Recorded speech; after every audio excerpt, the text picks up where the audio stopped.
Hello viewers, welcome back to our Beast Life. நீங்கள் நம்ம சேனலை இப்போ ஃபர்ஸ்ட் டைம் பார்க்குறீங்கன்னா சப்ஸ்கிரைப் பண்ணிட்டு பாருங்கள்.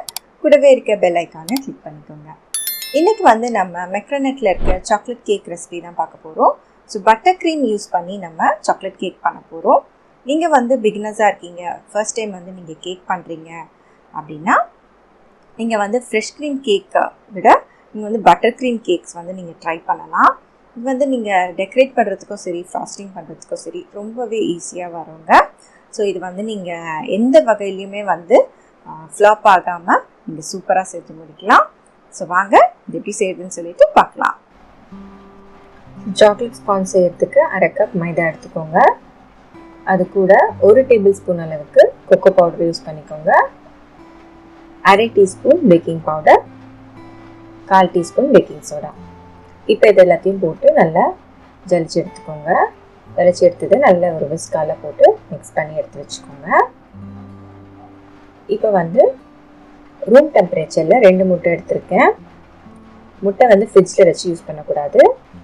1/2 teaspoon vanilla essence, 1/2 teaspoon chocolate mix, 1 pinch அளவுக்கு உப்பு சேர்த்துக்கோங்க.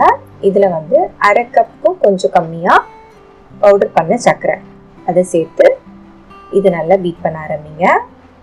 இது நல்லா ஃப்ளஃபியாக வரணும். ஸோ அது வரைக்கும் நம்ம பீட் பண்ணணும். இப்போ பார்த்தீங்கன்னா நல்லா இந்த மாதிரி ரிப்பன் கன்சிஸ்டன்சியில் வந்திருக்கு. ஸோ இந்த மாதிரி வர வரைக்கும் பீட் பண்ணிங்கன்னா தான் உங்களோட ஸ்பாஞ்ச் சூப்பராக வரும். அதுக்கப்புறமா 1 டேபிள் ஸ்பூன் அளவுக்கு மெல்ட் பண்ண பட்டர் அப்படின்னா ஆயில் ஆட் பண்ணி 30 செகண்ட்ஸ்க்கு 1 ஸ்பீடில் மட்டும் பீட் பண்ணி எடுத்துக்கோங்க. இப்போ பேட்ச் பை பேட்சாக நம்மளோட ட்ரை இன்க்ரீடியன்ஸை வெட் இன்க்ரீடியன்ஸோட மிக்ஸ் பண்ணிக்கோங்க. ஒரு பேட்ச் நல்லா மிக்ஸ் ஆனதுக்கப்புறம் தான் அடுத்த பேட்ச் ஆட் பண்ணணும். ஸோ இதே போல் எல்லாத்தையும் ஆட் பண்ணிவிட்டு 2 டேபிள் ஸ்பூன் அளவுக்கு வார்மான மில்க், வெதன்னு இருக்கிற பால் ஆட் பண்ணி இதை மிக்ஸ் பண்ணி எடுத்துக்கோங்க.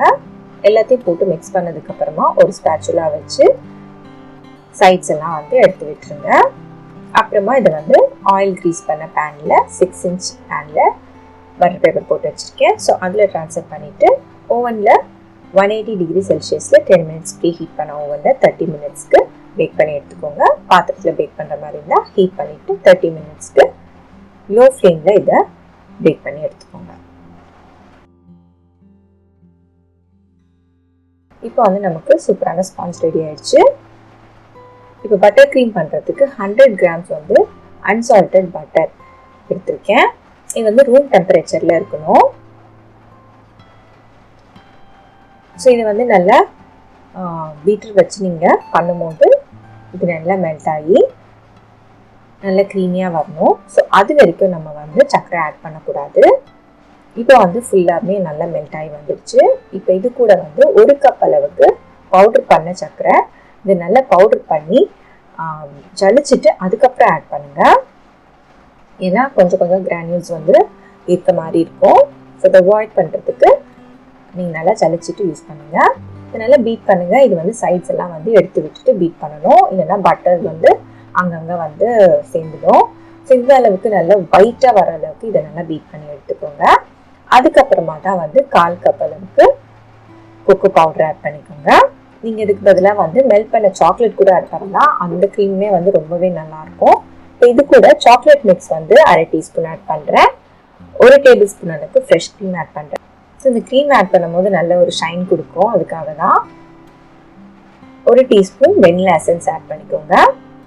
ஸோ க்ரீமில் அந்த பட்டரோட ஸ்மெல் டாமினேட் பண்ணாது. அதுக்காக இப்போ இந்த ஸ்பாஞ்சை நான் 2 லேயராக கட் பண்ணி வச்சுருக்கேன். உங்களுக்கு என்னென்னா நீங்கள் 3 லேயராக கூட கட் பண்ணிக்கலாம். இது சுகர் சிரப் 1/4 கப் தண்ணியில் 2 டேபிள் ஸ்பூன் சர்க்கரை, ஃபியூ ட்ராப்ஸ் வெனிலா எசன்ஸ் போட்டு நல்லா ஹீட் பண்ணி எடுத்து வச்சுருக்கேன். இது கேனேஜ் 25 கிராம்ஸ் காம்பவுண்ட் சாக்லேட்டை மெல்ட் பண்ணிவிட்டு ஒரு 4 டேபிள் ஸ்பூன் அளவுக்கு ஃப்ரெஷ் க்ரீமை நல்லா ஹீட் பண்ணி ஊற்றிருக்கேன். ஸோ இப்போ 1/2 இன்ச் கேக் போர்டில் க்ரீம் ஸ்ப்ரெட் பண்ணிவிட்டு ஃபர்ஸ்ட் லேயரை வச்சுட்டு நல்லா இந்த சுகர் சிரப்பால் வெட் பண்ணிக்கோங்க. சாக்லேட் ஸ்பாஞ்ச் பொறுத்த வரைக்கும் நல்லாவே சுகர் சிரப் போடலாம். இப்போ பட்டர் க்ரீமை ஸ்ப்ரெட் பண்ணிவிடுங்க. ஸோ பட்டர் க்ரீம் பண்ணிவிட்டு நீங்கள் ஃப்ரிட்ஜில் வச்சிங்கன்னா நம்ம கெட்டியான மாதிரி ஆகிடும். அப்புறமா கொஞ்ச நேரம் வெளியில் வச்சிங்கன்னா மெல்ட் ஆகிடும். இப்போ இந்த சாக்லேட் கேனேஜை ஸ்ப்ரெட் பண்ணிக்கோங்க. இப்போ செகண்ட் லேயரை வச்சுருங்க. அதுக்கு மேலே வந்து திரும்பவும் க்ரீம் ஸ்ப்ரெட் பண்ணிக்கோங்க. க்ரீம் ஸ்ப்ரெட் பண்ணிவிட்டு டாப்லேயும் சைட்ஸ்லேயும் வந்து நீங்கள் ஸ்ப்ரெட் பண்ணி விட்டுக்கோங்க. நம்ம ஃப்ரெஷ் க்ரீம் கேக்கை விட இந்த மாதிரி பட்டர் க்ரீம் கேக் வந்து நமக்கு ஃப்ராஸ்டிங் பண்ணுறதுக்கு ரொம்பவே ஈஸியாக இருக்கும். நீங்கள் வந்து பிகினர்ஸாக இருக்கீங்கன்னா நீங்கள் பட்டர் க்ரீமில் ட்ரை பண்ணி பாருங்கள், கண்டிப்பாக சூப்பராக வரும். இப்போ வந்து ஓரளவுக்கு ஸ்ப்ரெட் பண்ணதுக்கப்புறமா இந்த மாதிரி ஒரு அட்டை வச்சு சைட்ஸ் எல்லாம் ஸ்மூத் பண்ணி விட்டுட்டு அதுக்கப்புறம் மேலேயும் டாப்லேயும் லெவல் பண்ணிக்கோங்க. இப்போ சைட்ஸ் எல்லாம் வந்து க்ளீன் பண்ணிவிட்டு இது வந்து ஸ்பாஞ்சோட டாப் லேயர், அது ட்ரை ரோஸ்ட் பண்ணிவிட்டு கிரைண்ட் பண்ணி வச்சுருக்கேன். அதை வந்து சைட்ஸில் வந்து இந்த மாதிரி ஸ்ப்ரெட் பண்ணிக்கோங்க. போட்டு விட்டுட்டு அதுக்கப்புறமா ஒரு OHP ஷீட்டை வந்து நாலாக கட் பண்ணிங்கன்னா இந்த சைஸில் வரும். ஸோ அதை வந்து அதை வச்சு நீங்கள் இப்படி ஸ்ப்ரெட் பண்ணி விட்டிங்கன்னா ஈஸியாக வந்து ஸ்ப்ரெட் பண்ணிடலாம் மேலே. ஸோ வந்து உங்களுக்கு கஷ்டம் இருக்காது. ஸோ இந்த மாதிரி யூஸ் பண்ணி நீங்கள் இதை ஃபுல்லாக ஸ்ப்ரெட் பண்ணிவிட்டு சைஸ் ஃபுல்லாக க்ளீன் பண்ணி எடுத்து வச்சுக்கோங்க. சாக்லேட் கேனேஜ் வந்து நான் ஒரு பைப்பிங் பேக்கில் போட்டு வச்சுருக்கேன். அதை வச்சு நான் சைட்ஸில் வந்து இந்த மாதிரி ட்ராப்பிங் டிசைன்ஸ் கொடுத்துக்கிறேன். அதுக்கப்புறம் மீதம் இருக்கிற கேனேஜ் வந்து மேலே ஊற்றி ஸ்ப்ரெட் பண்ணிக்கோங்க. ஃபுல்லாக ஸ்ப்ரெட் பண்ணதுக்கப்புறமா இதை வந்து ஒரு 2 மினிட்ஸ்க்கு மட்டும் ஃப்ரிட்ஜில் வச்சு எடுங்க. அப்போ தான் வந்து கொஞ்சம் செட் ஆன மாதிரி இருக்கும். கொஞ்சம் செட் ஆனதுக்கப்புறம் இந்த மாதிரி ஒரு ஐசிங் நைஃப் வச்சு ரோல் பண்ணி எடுத்திங்கன்னா அது மாதிரி ஒரு டிசைன் வரும். ஸோ பார்க்க வந்து அழகாக மாதிரி இருக்கும். இப்போ வந்து ஷெல் நாசில் யூஸ் பண்ணி நான் இந்த மாதிரி ஒரு 2 டிசைன்ஸ் போட்டிருக்கேன் ஒரு சைடில் மட்டும். ஸோ இன்னொரு சைடில் வந்து நம்ம பர்த்டே பேர் எழுதிக்கலாம். ஸோ டாப்பர்ஸ் யூஸ் பண்ணிக்கலாம். சுகர் பால்ஸும் பர்த்டே டாப்பரையும் யூஸ் பண்ணி இந்த கேக்கை நான் ஃபினிஷ் பண்ணிக்கிட்டேன். அவ்வளோதான், நம்மளோட சூப்பரான மெக்ரெனட் சாக்லேட் கேக் வந்து ரெடி ஆயிடுச்சு. இந்த ரெசிபி உங்களுக்கு பிடிச்சிருந்தா லைக் பண்ணுங்கள். நம்ம சேனலில் வர மற்ற ரெசிபிஸ் பாருங்கள். பிடிச்சா சப்ஸ்கிரைப் பண்ணுங்கள். தேங்க்யூ ஃபார் வாட்சிங். Beast light.